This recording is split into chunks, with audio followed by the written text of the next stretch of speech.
Hello, this is Bob Steele. In this lecture, we will be taking a look at a problem that will be similar to the homework and or assignment. The numbers will change, the worksheet will remain much the same. The assignment will look like this. We're going to use an Excel sheet that will look like this. I suggest putting the numbers into Excel because that will help with the calculations as well as help to understand the Excel worksheet and allow you to work the problem again if you so choose.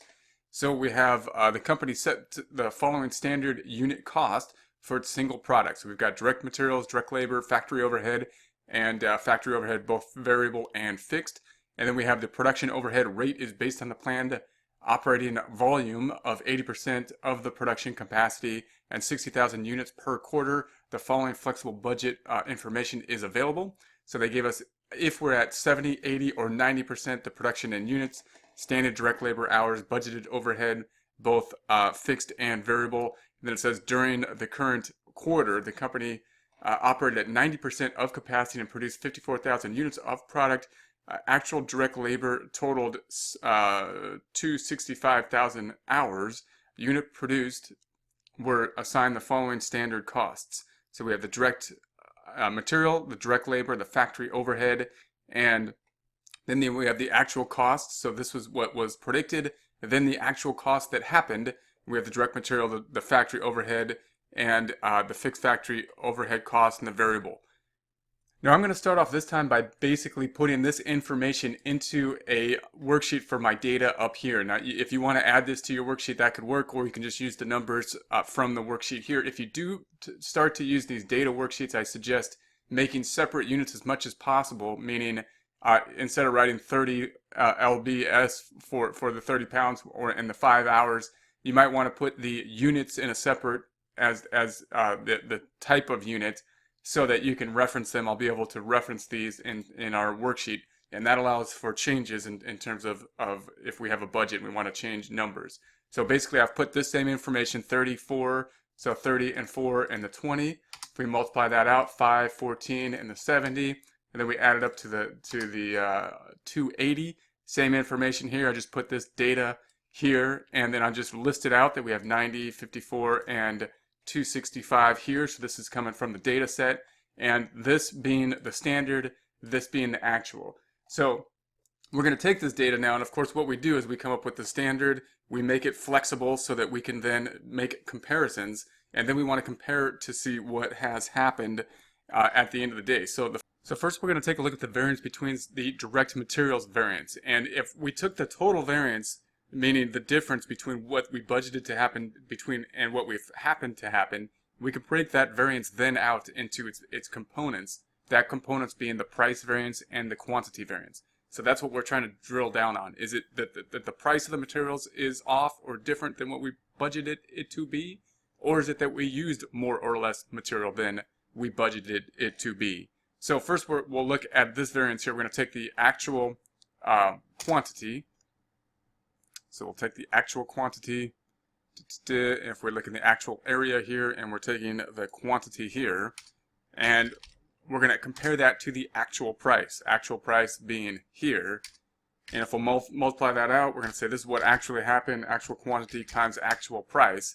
We're going to compare that to the actual quantity, which is going to be the same number here in units, to the standard price, what we thought it would cost. And we thought it was going to cost $4, and it ended up costing the $4.10. So if we multiply that out, actual quantity times the $4, now we can compare these two. And what we're really comparing is this change, this 10 cents change here. And the book is always going to take the larger number minus the smaller. So we're going to take the larger number, in this case of the 6621, minus the 6460, and we get our variance of 161.5. Now, once again, that we're trying to isolate the fact that this variance is due to the change in the price. We can calculate that another way. We can say that it's the change in the price, meaning the 4.1 minus the 4 times the actual, what actually happened, 1615. So, and that's another way that we can basically calculate this price variance. We're going to compare that to what we are going to isolate to be the variance due to the quantity. So notice we have the quantity here times the standard price. We're going to keep the standard price this time. You know, this is going to be the same in this side of the calculation. And we're going to change to the standard quantity.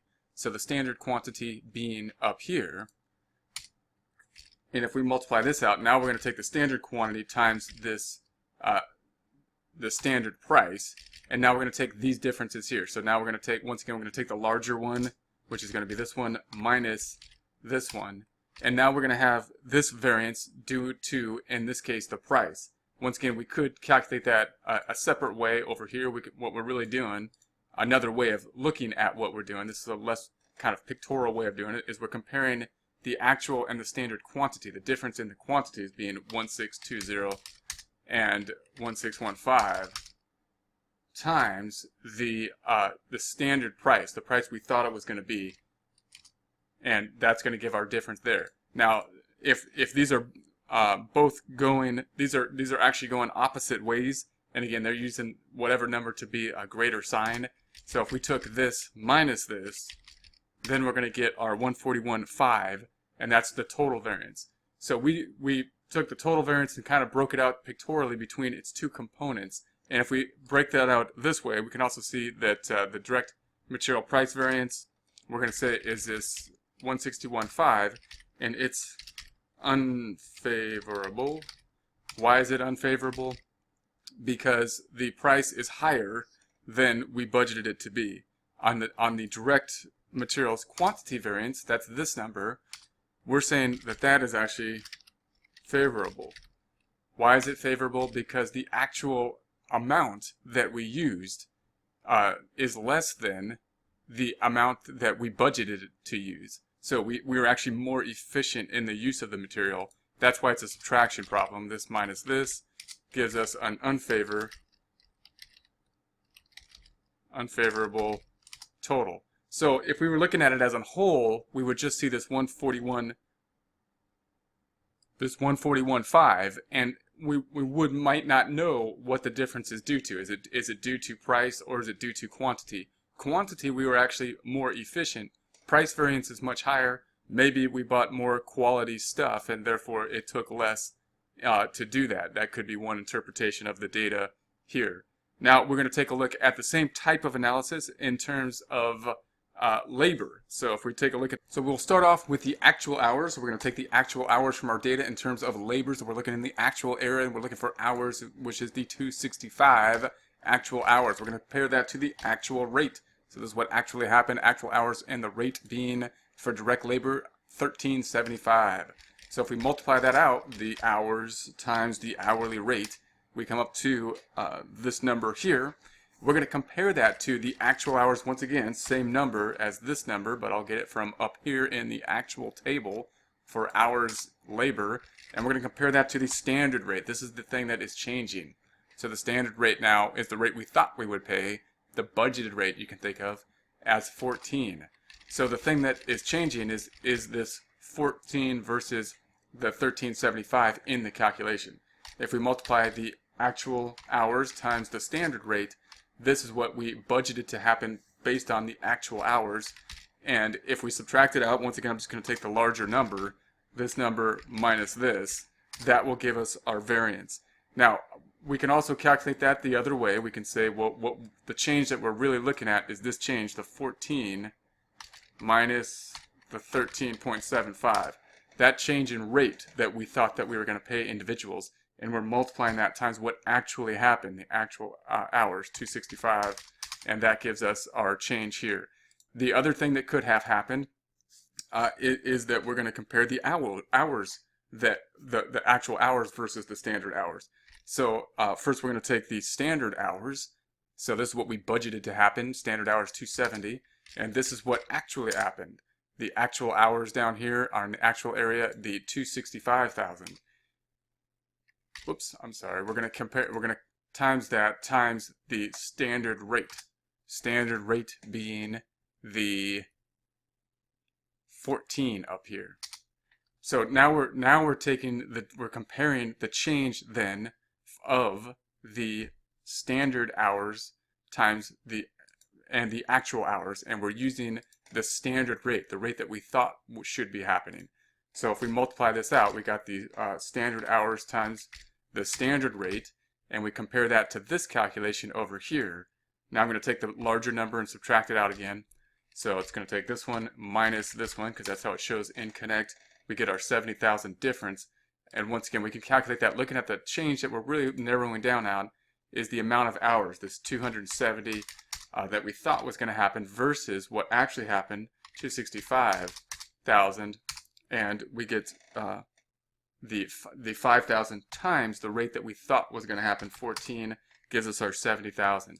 Then we're going to compare these two. These two happen to be going the same way, which we'll take a look at in a second. So this time we're going to add those up, and we get the 136,250. Once again, if we take a look at it down here, what we're saying is the direct labor rate variance then is this 66,250, and that is favorable. I'm just going to put an F in it this time. Favorable.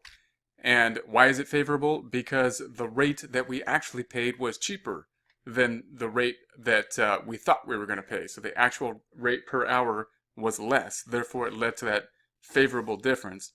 And then we're going to compare that to the direct labor efficiency variance. And that's this 70. And once again, it's also favorable, which is kind of unusual. They're both favorable here. And we got, so, and that's because it took, the actual hours are less than the standard hours. So it looks like our budget is basically kind of off here, because not only did we pay less per hour, they were more efficient at the same time. So then we went down here and we went total direct labor variance, and we're going to sum these up. We're going to add them this time because they're going the same way, and this is favorable. So next we're going to compute the overhead, controllable, and variable variances, volume variances. So we've got the actual overhead, and we're going to take the actual overhead, what actually happened from our actual tables here, which is going to be this and this. We're taking the total of it, and then we're going to compare that to the budgeted overhead. And for the budgeted overhead, we need to look up the activity level, which in this case was 90. So when we look at our table here, we're at the activity level 90, which was given in the problem, given right here. So if we take those two, there's where we're at here. And if we compare that out, again, the book is always going to take the larger number minus the smaller. So if I do the calculation, it's the bottom number, in this case minus the top number, because that's where you want to show it as a positive number and connect. This is the controllable variance. And in this case, it is favorable because the actual is less than the budgeted. Next, we're going to take the fixed overhead volume variance, where we're going to compare the budgeted fixed overhead. So we're going to say equals, and we're going to look for the budgeted fixed overhead, and we're going to scroll up top, and we have the fixed overhead, and it's going to be the fixed portion. It's going to be the same for each of the levels here. I'm going to take the 90 anyways, and we got the fixed overhead, and then we're going to compare that to the, make this a little bit large up higher on the screen, the fixed overhead cost applied. So equals, and we're going to look for the amount that we are going to apply. And we are going to take, in this case, the hours down here, the standard cost assigned per hour, this 270,000, because we're using the hours to apply, times, and we're going to scroll up to the factory overhead fixed. This is going to be given in the problem, the $10, and that will give us our difference here. Once again, I'm going to take the bottom number minus the top number because I want to be left with a positive number for connect purposes, and we get fixed volume variance, and that will be favorable. And that's because the budgeted was, of course, less than the fixed overhead applied, and therefore we have a favorable difference in this case.